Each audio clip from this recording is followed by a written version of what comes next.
Hi, and welcome to Undivided. I'm here with my friends Wendy Jones and Jason DeVillius, and we're here to talk about lots of hot topics. Sometimes we disagree, but we always remain undivided.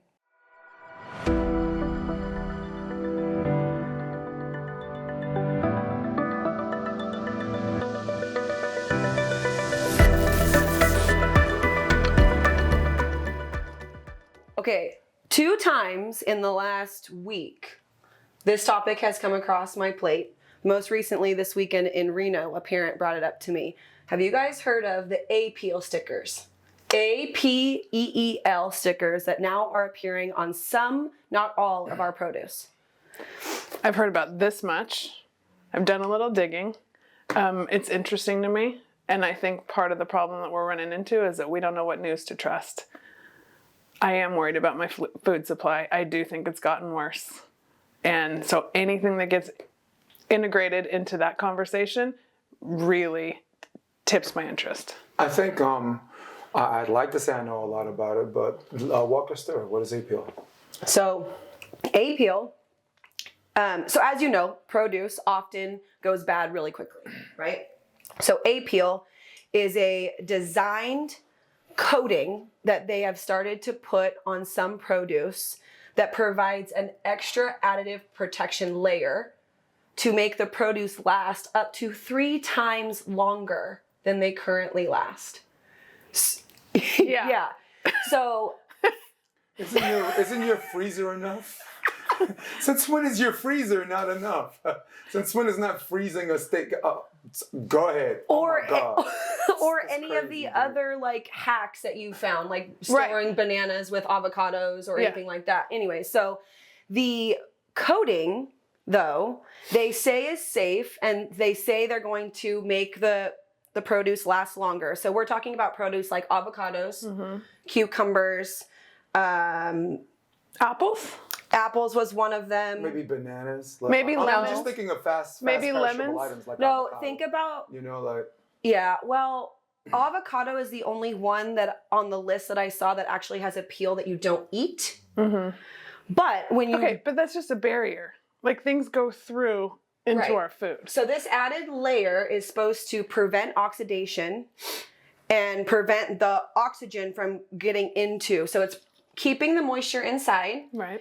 And then preventing it from more oxygen from coming into it. But if you look at, this is the stuff that gets me. If you look at the safety sheet, and we'll provide those in the notes. Okay. It says that it can cause eye defects, serious eye damage. It can cause potential allergic reaction to your skin. And it's also potentially dangerous to aquatic life with long-lasting effects. Yeah. And another kicker is, you know how normally you take your produce home and you wash it off? Yes. You cannot wash off this layer. Yeah. So this Apeel layer, and we're gonna show you the sticker too. If it's on your produce, it's coated in this protective layer that keeps the moisture in, oxygen out. It makes your produce last longer, but then it potentially has dangerous side effects. Yeah, there's so much I could say about that. I was an ag business major, so I'm very, very concerned about what's in our soil, what goes into our food, how it affects our bodies when we eat.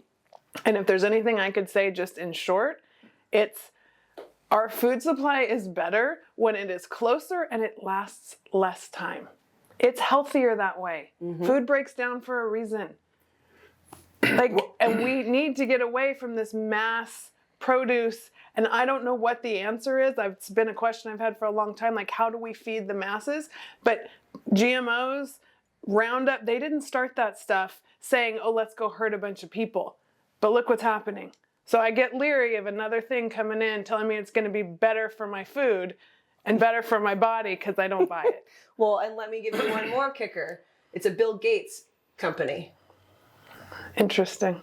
Yeah, gotta love that guy, man. I mean, it's when he's invested in stock in it, it saves the world. And when he sells, maybe we should try something else. Maybe this wasn't a good idea. Well, yeah. I mean, yeah. Go ahead. And on the surface, right? We'll provide the website and everything for our viewers to look at, but they're selling this like it's going to solve our world food problem because oh, now our produce is going to last longer instead of wasting over, what was the number? I want to say 45 to 50% of our produce is wasted.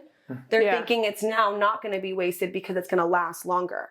But do you see, going back to Gates, how he's instrumental in playing a part here? Like you were talking about perishable items not being such a bad thing. You were talking about what the hell is this thing that's going to be on the surface that's going to get into your skin. You know, it's going to get into the skin of the fruit and then into the fruit and then eventually into the skin of our body. I'm talking more about getting in front of this and making more people more aware before it becomes a money-making thing. Because what happens is, and this is very, very important that you guys listen to this, what happens is if whoever invests in this is going to have to consult with their risk management people. Risk management, for everyone listening, are like bean counters. They find out how much money this thing's going to make, how much money they would have to pay in a class action suit, and if the class action suit is worth it, right? I'm not trying to pick on Pfizer or whatever and this and that, but Pfizer's been busted and had at least the last 10 years. The 3 drugs that I know, never mind the ones that we don't, got recalled, but I think their risk management department is probably the best in the world. I think they're just like, wait, the class action suit's going to be $100 million. We just made $10 billion. Sure. Yeah. And maybe they don't sue. Right, and maybe if they sue and they win, maybe we on appeals, we pay the lawyers and constantly appeal them until they die and can't collect the money. Yeah. So I think this is an important topic to talk about, not just for nutritional purposes, not for what the hell they're feeding our future and our present. Right, I feel like old people can eat whatever we want right now if we live this long. Right. Right, we live this long. She's not included in that. Give me some cardboard. I'm not old. She's not old yet. What are you eating? Cardboard and mustard. Mind your freaking business. Mind your own business. Yes, we just played that before the show. Do we need to play the song? I call it the Wendy song. Mind your own business. Yes, it's very important that we have this conversation, but we cover that in all 3 phases. And risk management. I mean, none of this talk means anything unless it's out there headlined, where the people who invest in this like, wait, we're not going to make enough money that where we get sued, we're going to have to pay more for this than we'll actually profit. Right, and going from a consumer's perspective, do any of us really trust a big corporation or Bill Gates or any large-scale for-profit company to protect our health? Right. I don't. I'll tell you no, because also on the website, as they're selling you on this grand idea, is the WHO, World Health Organization, FDA approved. And it's like, we just got out of COVID where 3 or 4 years later, we're finding that all of that stuff that they told us, the WHO and FDA, is not 100%. Questionable. Yeah. Yeah. Questionable is a great word. Well, when you have people that used to work at Big Pharma that were former FDA employees that are now a Big Pharma, and this exchange of things of people who are just going back and forth. I mean, they're in bed with each other. And I mean, since she already messed around, used the C word, I'll go through the profits there. In 2021, the vaccine from Pfizer made $30 billion in 2020. They made $36 billion in 2021. They made more than $100 billion in 2022. And now they're trying to get us to have bivalent boosters that were tested on 8 mice. Mice, mice, mucin, mice, right? 8 mice. I think it's a mouse or mice. But I mean, and this is how you know that the FDA something's wrong with the FDA because people are not doing randomized control studies on this. They're not doing actual trials on this. And as far as this bivalent booster is concerned, where are the trials? Where are the human trial? We don't know. If this worked on mice, we don't know if it's going to work here. And it's sad because I guess the difference between the vaccine and that is the vaccine, you weren't allowed to go to work. You weren't allowed to re-enter the country. You weren't allowed to travel, right? Like you weren't allowed to go to a restaurant. So there was, the difference between that and this food. I mean, I'm not trying. So I'm very careful about making a comparison. It's the issue of distrust. It's the issue of distrust that you're getting at.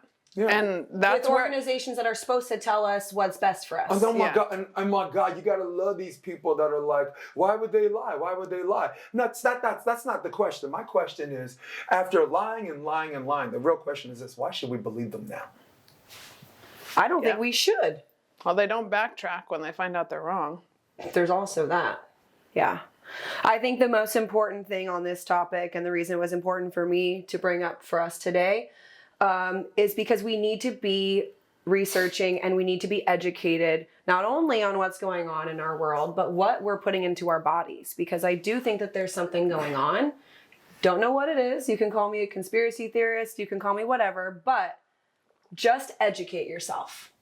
Yeah. Educate yourself, do the research, we'll provide the links, and And know what you're throwing in your bodies, people.